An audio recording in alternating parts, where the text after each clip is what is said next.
नमस्कार, आप देख रहे हैं न्यूज़ 9 भारत और मैं हूं आपके साथ अशोक चौहान। देश और दुनिया की तमाम खबरों पर आइए डालते हैं एक नजर। आजमगढ़ में मोदी सरकार की उपलब्धियों को जन जन तक पहुंचाने को निकाली जा रही विकसित भारत संकल्प यात्रा में दुर्व्यवस्थाओं को लेकर भाजपा नेता ने संबंधित अधिकारियों को लताड़ लगाई है। मामला निजामाबाद विधानसभा के उत्तमा गांव में आयोजित विकसित भारत संकल्प यात्रा के आयोजन का है, जिसका वीडियो सोशल मीडिया पर तेजी से वायरल हो रहा है। उपरोक्त विषय को लेकर मीडिया से मुखातिब हुए भाजपा नेता पंकज मोहन सोनकर ने कहा कि भारत सरकार की यह महत्वाकांक्षी योजना है, लेकिन आजमगढ़ के उत्तमा गांव में कार्यक्रम का प्रबंधन बेहद आशा अनुरूप नहीं था।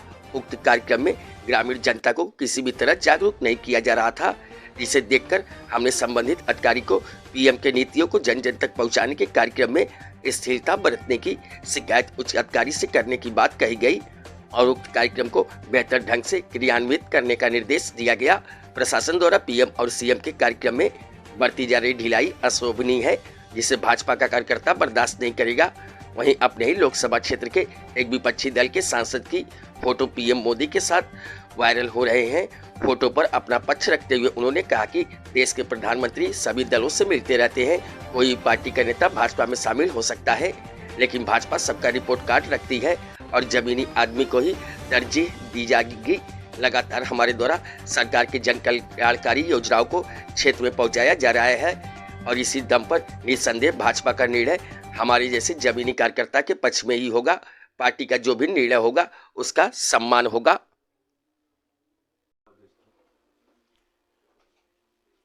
कल निजामाबाद में विकसित भारत संकल्प यात्रा को लेकर के जो कार्यक्रम चल रहा है पूरे भारत में, उसके लिए उसका एक वीडियो मेरा वायरल हुआ है, जिसके संदर्भ में पत्रकार बंधु आए थे मुझसे पूछने। तो वो वीडियो ये था कि उसमें जो कार्यक्रम है होना चाहिए विकसित भारत संकल्प यात्रा का, जो उसका प्रारूप है, उसके बिल्कुल विपरीत जो है प्रशासन के लोग कार्य कर रहे हैं। उसमें ये बताना है लोगों को, एक एक विभाग द्वारा जो है एक एक विषयों की जानकारी देनी है कि विभाग आपके लिए क्या लाभ दे रहा है। आदरणीय नरेंद्र मोदी जी के जो कार्य हैं वो जनता तक कैसे पहुँचें और कैसे आप उसका लाभ ले सकते हैं। पर वहाँ सिर्फ समोसा और मिठाई खिला करके उसकी खाना पूर्ति कर दी गई। किसी विभाग के व्यक्ति ने किसी भी गांव के जनता को समझाने की कोशिश नहीं की कि हाँ आप कैसे लाभ ले सकते हैं, आपको कैसे ऑनलाइन एप्लीकेशन करना है या क्या समस्याएं आ रही हैं। कुछ नहीं किया, सिर्फ फॉर्मेलिटी कर करके उसको वहीं समाप्त कर दिया। अपने पार्टी के पदाधिकारियों से करूँगा, उच्च पदाधिकारियों से, और क्योंकि इसमें प्रशासन की लापरवाही है और इस तरह से खाना पूर्ति सिर्फ की जा रही है, तो नुकसान भारतीय जनता पार्टी की सरकार का है। जो प्रशासन के लोग इस तरह से लापरवाही कर रहे हैं, नुकसान भारतीय जनता पार्टी का है। भाई जनता तो भारतीय जनता पार्टी के साथ है, पर जो लाभ और जो उनकी सुविधाएं दी जा रही हैं अगर उन तक नहीं पहुंचेगी तो नुकसान किसका है? जनता का ही है। जिले के डीएम और कमिश्नर हर महीने रिपोर्ट सौंपते हैं तो उन्हीं सब के बीच का ये भी तो एक रिपोर्ट है ना। जो कल चीज़ें हुई हैं वो उन्हीं सब चीज़ों के बीच की एक रिपोर्ट, तो इसकी भी रिपोर्ट तैयार करके वो दें कि आखिर वो क्या करवा रहे हैं। जो विकसित भारत संकल्प यात्रा का कार्यक्रम चल रहा है उसकी मॉनिटरिंग डीएम के अंडर में है और डीएम साहब इसकी मॉनिटरिंग कर रहे हैं। और हम लोगों को भारतीय जनता पार्टी के जो वरिष्ठ नेता हैं या कार्यकर्ता हैं उनको भी कार्यक्रम की मॉनिटरिंग करने के लिए ही लगाया गया है। हमने देखा, वो हमने आप लोगों को बताया और उसका वीडियो भी सामने आया है। आप अपने क्षेत्र मैंने कहा है, मैं अपने पार्टी के वरिष्ठ नेताओं से भी इसके लिए कहूँगा कि इसकी जांच हो कि आखिर आजमगढ़ ज़िले में ऐसी लीपापोती क्यों की जा रही है। हो सकता है किसी की कोई मिली भगत हो या आजमगढ़ को बहुत सफल ना बनाया जाए, यहाँ विकास ना हो, यहाँ की जनता जो है मोदी जी के कार्यों का लाभ न ले, इसके पीछे साजिश हो सकती है। वो तो अब मैं अपनी बात रखूँगा, जाँच होगी, पता चलेगा। जाँच तो ज़रूर होनी चाहिए कि आखिर इतना बड़ा एक कार्यक्रम चल रहा है, वो भी देश के प्रधानमंत्री जी द्वारा चलाया जा कार्यक्रम है और उसमें जो है इतनी लीपापोती हो रही है, ढीलापन है।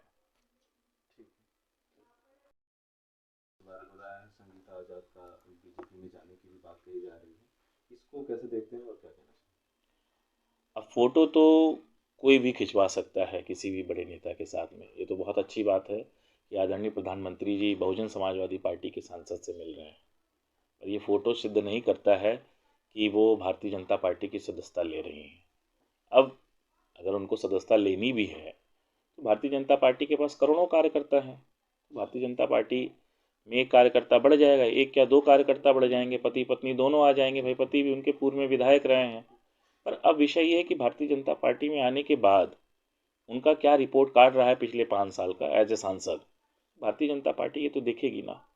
भारतीय जनता पार्टी के जो पुराने कार्यकर्ता हैं, जो दो तीन बार के सांसद रहे हैं, वो लोग उन लोगों का रिपोर्ट कार्ड प्रधानमंत्री जी स्वयं चेक कर रहे हैं। तो इनको तो अभी दूसरे दल से आना है और तमाम प्रक्रियाओं से गुजरना है, तब ना इनकी दावेदारी होगी। और ये टिकट पाएंगी कि नहीं पाएंगी, ये तो पार्टी से मतलब तय करेगा कि 2024 का लोकसभा चुनाव पंकज मोहन सोनकर को लालगंज से लड़ना है या संगीता आज़ाद जी को लड़ना है। संगीता आज़ाद का कोई जी सिर्फ माहौल बना रही हैं। कभी मुख्यमंत्री से मिलती हैं, कभी प्रधानमंत्री से मिलती हैं। आपको बता दें, अगर उनका रिपोर्ट कार्ड आप तय करेंगे, देखेंगे जो स्थिति है, जो सूचनाएं हैं हम लोग के पास, कि दोनों पति पत्नी ने पूरे लालगंज क्षेत्र में सिर्फ कमीशन लेने के अलावा कोई काम नहीं किया है। और अगर मैं ये कहूँ आज आप लोगों के मीडिया के माध्यम से, तो दोनों लोगों को कमीशन के देवी देवता कहना भी व्यर्थ नहीं होगा। तो दोनों पति पत्नी जो है वो कमीशन के देवी देवता हैं। जैसे मूर्ति स्थापित होती है उनकी जिस पार्टी में है, उस पार्टी की एक जो सुप्रीमो है, उन्होंने अपनी मूर्ति बनवाई है। कुछ दिनों में लालगंज में भी कमीशन की देवी देवता की मूर्ति बनेगी। सूत्रों के मुताबिक एक चीज़ और सामने आ रहा है कि 24 तक हर हाल में ये दोनों ये आएंगे लोग एज अ कार्यकर्ता, इनका काम है।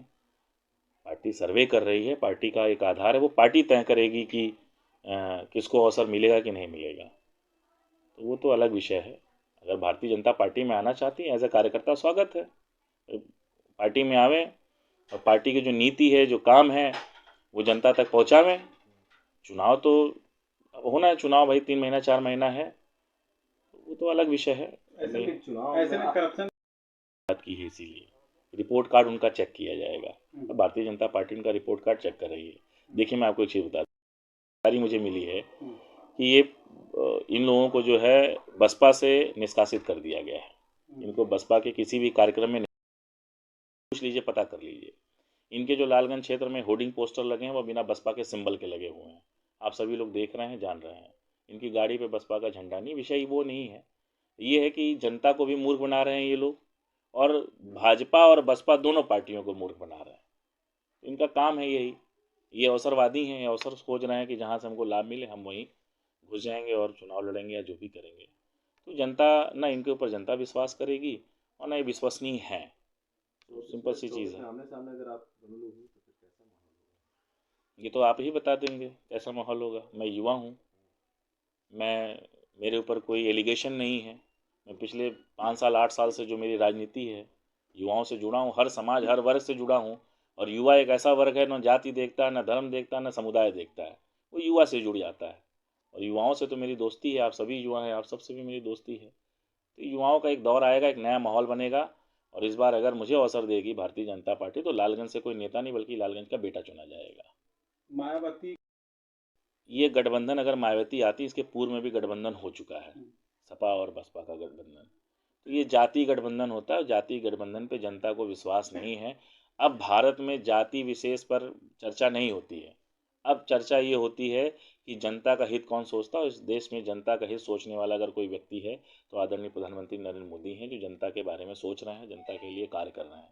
बाकी जो भारतीय जनता पार्टी की नीति है, कार्य है, वो जनता तक पहुंच रहे हैं, जनता देख रही है। लोकतंत्र में जनप्रतिनिधि चुनने का काम जनता करती है, कोई पार्टी नहीं करती है।